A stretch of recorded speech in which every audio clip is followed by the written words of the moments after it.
خداوند کے زندہ پاک کلام میں سے دوسرا تواریخ اس کا 22 باب۔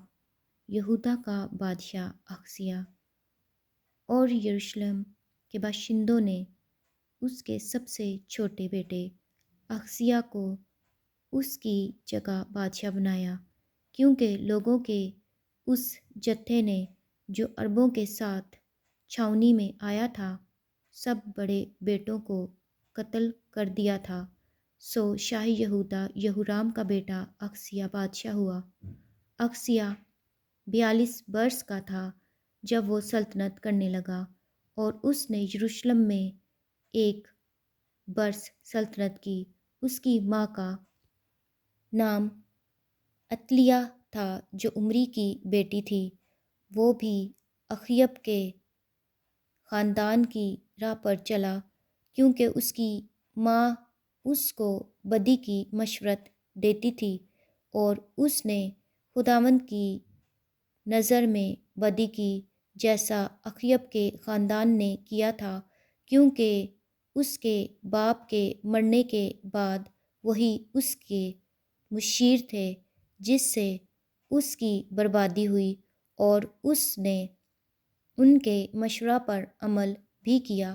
اور شاہ اسرائیل اخیب کے بیٹے یہورام کے ساتھ شاہ ارام حزائیل سے رامات جلاد میں لڑنے کو گیا، اور ارامیوں نے یہورام کو زخمی کیا، اور وہ یزرعیل کو ان زخموں کے علاج کے لیے لوٹا جو اسے راما میں شاہ ارام حزائیل کے ساتھ لڑتے وقت ان لوگوں کے ہاتھ سے لگے تھے۔ اور شاہ یہودا یہورام کا بیٹا عزریہ یہورام بن اخیب کو یزرعیل میں دیکھنے گیا، کیونکہ وہ بیمار تھا۔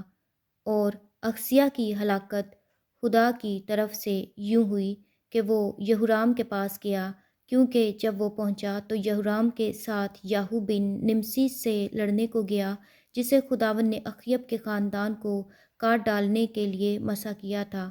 اور جب یاہو اخیب کے خاندان کو سزا دے رہا تھا تو اس نے یہودا کے سرداروں اور اخزیہ کے بھائیوں کے بیٹوں کو اخزیہ کی خدمت کرتے پایا اور ان کو قتل کیا۔ اور اس نے اخزیہ کو ڈھونڈا، وہ سامریا میں چھپا تھا، سو وہ اسے پکڑ کر یاہو کے پاس لائے اور اسے قتل کیا، اور انہوں نے اسے دفن کیا، کیونکہ وہ کہنے لگے کہ وہ یہوشافط کا بیٹا ہے جو اپنے سارے دل سے خداوند کا طالب رہا، اور اخزیہ کے گھرانے میں سلطنت سنبھالنے کی طاقت کسی میں نہ رہی۔ یہودا کی ملکہ عتلیہ۔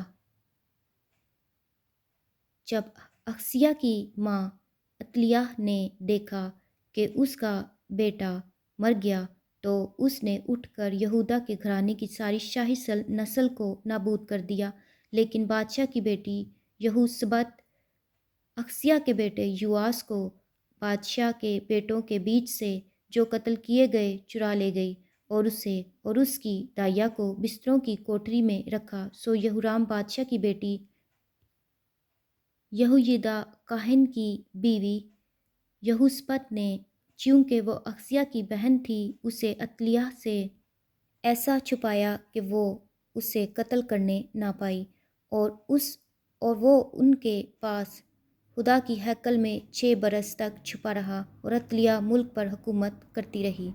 خداوند کے زندہ پاک کلام کے پڑھے اور سنے جانے پر خداوند کی خاص برکت ہو۔ خدا کا شکر ہو، آمین۔